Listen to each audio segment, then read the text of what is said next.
I still remember the exact moment I realized I'd been set up.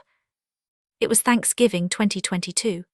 I was standing in the marble-floored foyer of the Bennett family estate in Westchester County, New York, holding a Tupperware container of my homemade green bean casserole, the one with the French's fried onions on top, the kind you make when you're trying to contribute something to a dinner, but you can't afford to bring a honey-glazed ham. My son's fiancée, Amanda, had her hand on my elbow, and she was smiling at me with this tight, practiced smile that didn't reach her eyes. "Mom," she said, she'd started calling me that just 3 weeks earlier, "I need to tell you something before we go in." And that's when she said it. "My family thinks you're struggling financially. I may have told them you're not very educated. They're testing you tonight. Just be yourself, okay?" I felt my stomach drop. The casserole dish suddenly felt like it weighed 50 pounds. But let me back up. Let me tell you how I got here. My name is Patricia Ann Calloway. I'm 53 years old and I've been a widow for 7 years. My husband, Michael, died of a sudden heart attack in the parking lot of a Home Depot in Scranton, Pennsylvania, on a Tuesday afternoon in October 2015. He was 49. We were supposed to retire together. We were supposed to travel. We were supposed to see our son Derek get married and have children. Instead, I buried him, sold our house to pay off the medical bills and funeral costs, moved into a 1-bedroom apartment above a pizza shop on Mulberry Street, and spent the next 7 years working double shifts as a hospice nurse just to survive. I'm telling you this story today because I need you to understand something. There are women like me everywhere.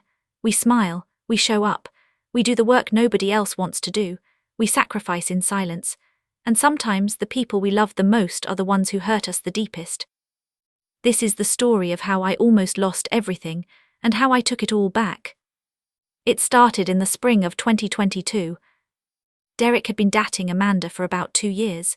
She was beautiful, tall, blonde, the kind of woman who wore Lululemon leggings to the grocery store and carried a Kate Spade purse. She worked in marketing for a pharmaceutical company and lived in a high-rise apartment in Manhattan. I liked her well enough, though I'll admit I always felt a little small around her. Derek brought her to my apartment for dinner one Sunday in April.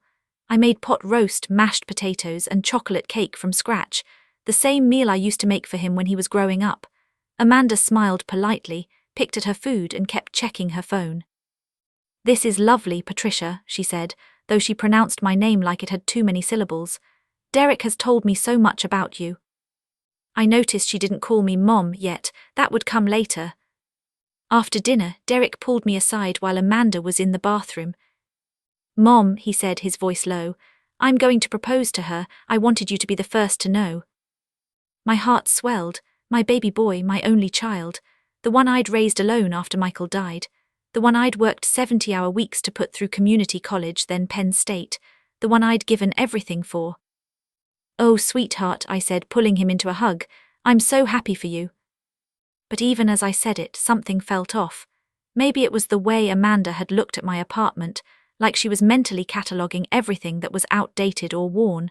Maybe it was the way she hadn't eaten my pot roast. Maybe it was just a mother's instinct. I should have listened to it. Derek proposed in June, and they set the wedding date for October 2023. That gave us a little over a year to plan. That's when things started to change. Amanda started coming around more often, always with Derek, always polite, always smiling. But there was something else now. She started asking me questions. "Patricia, what do you do for work? Where did you go to school? Do you own your apartment or do you rent?"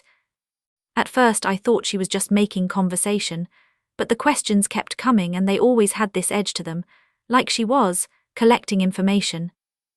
Then in August she invited me to lunch, just the two of us. We met at a little bistro in Midtown, the kind of place where a salad costs $18 and they don't give you free bread. "I wanted to talk to you about the wedding," Amanda said, sipping her sparkling water. "Derek and I have been discussing the guest list and, well, I know your side of the family is smaller." I nodded. It was true. Michael's parents had both passed. I had one sister, Linda, who lived in Florida and hadn't spoken to me in 15 years. No cousins, no aunts or uncles, just me. "That's fine," I said. "I'm just happy to be there." Amanda smiled. "I also wanted to ask you about your contribution to the wedding." My stomach tightened. My contribution. Well, traditionally the bride's family pays for the wedding, but since my parents are covering most of it, we thought it would be nice if you could contribute something. Maybe 5 or 10,000, just to show you're invested. 5 or 10,000. I made $42,000 a year. After rent, utilities, groceries, car insurance, and the small amount I was still paying off from Michael's funeral, I had maybe $300 left each month. I'd been saving every penny I could for Derek's wedding gift. I had about $2,000 set aside. But 5 or 10,000. I'll see what I can do, I said, my voice barely above a whisper. Amanda reached across the table and squeezed my hand. I knew you'd understand. Family is everything, right? I picked up extra shifts. I stopped buying coffee. I started eating ramen for dinner. I sold my wedding ring, the one Michael had given me 30 years earlier, to a pawn shop for $800. By October, I had $4,000 saved. It still wasn't enough. That's when Derek called me. Mom, he said, his voice tight. Amanda's parents want to meet you. They're hosting Thanksgiving at their house this year and they want you to come. Of course, I said. I'd love to meet them. There's just one thing, Derek said, and he paused. Amanda's family is, well, they're different from us. They have money, a lot of it, and Amanda's worried you might feel out of place. I'll be fine, I said, though my hands were already shaking. She might have told them some things about you, about our situation. I don't know exactly what she said, but just be prepared, okay? That should have been my first red flag. Thanksgiving 2022. I drove 3 hours from Scranton to Westchester County in my 2004 Honda Civic. The Bennetts lived in a house that looked like something out of a magazine, white columns, a circular driveway, a lawn that was still green in November. Amanda met me at the door. That's when she pulled me aside and told me the truth. My family thinks you're struggling financially. I may have told them you're not very educated. They're testing you tonight. Just be yourself, okay? Testing me. I wanted to turn around and leave. I wanted to get in my car and drive back to my tiny apartment and never speak to Amanda again. But Derek was inside, my son, the one I'd sacrificed everything for. So I walked in. The Bennetts were everything I expected. Amanda's father, Richard, was a retired hedge fund manager.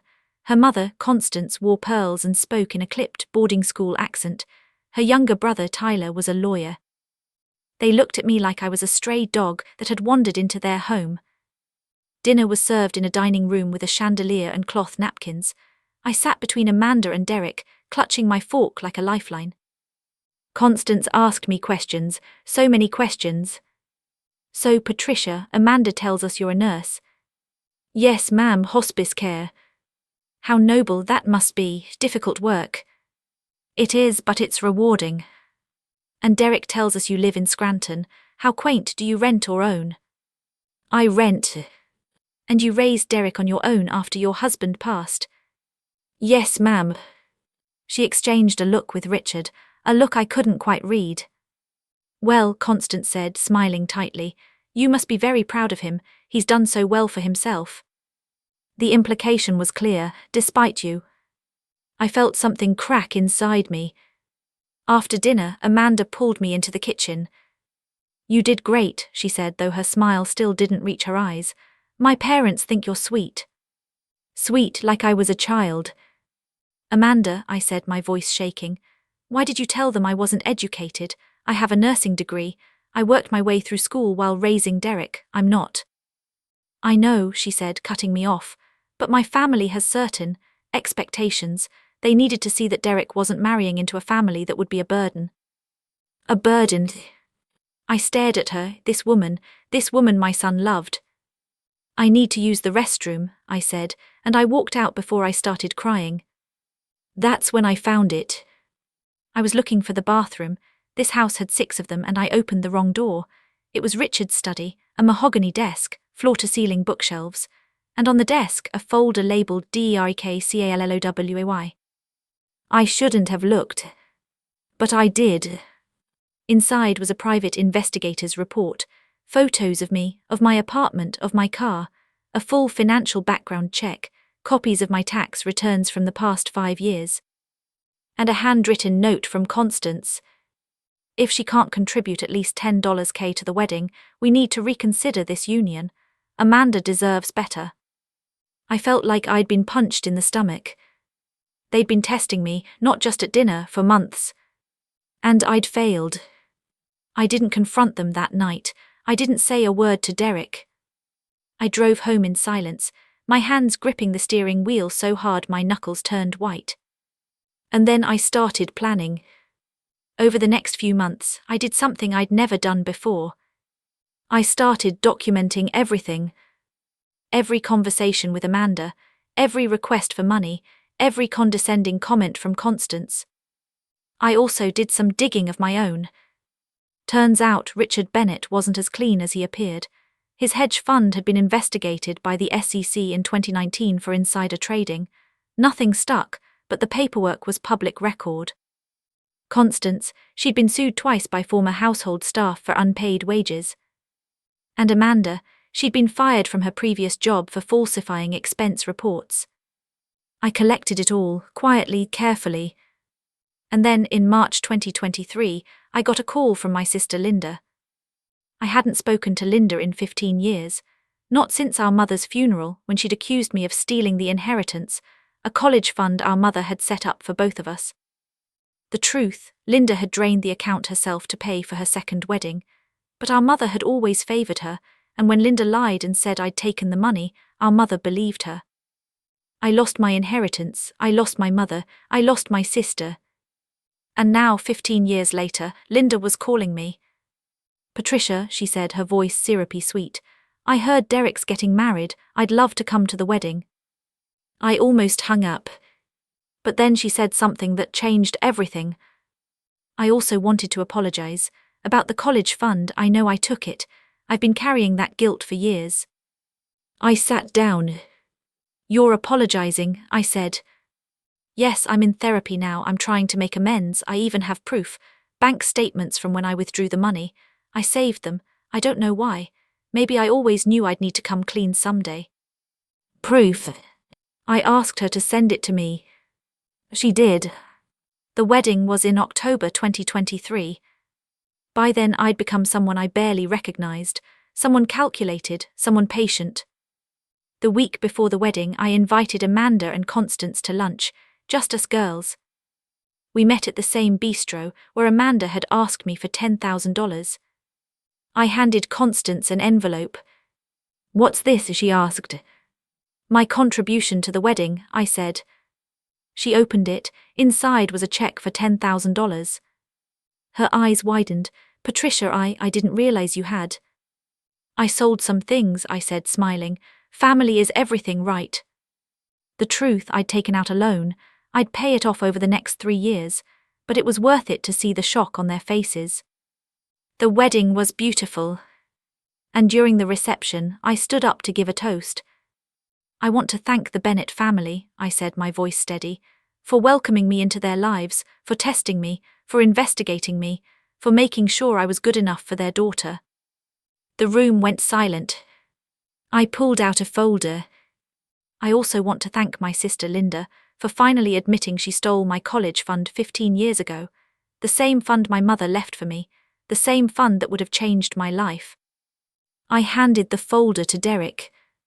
"And I want to thank Amanda for teaching me that some people will always see you as less than, no matter what you do, no matter how much you sacrifice." I looked at Constance.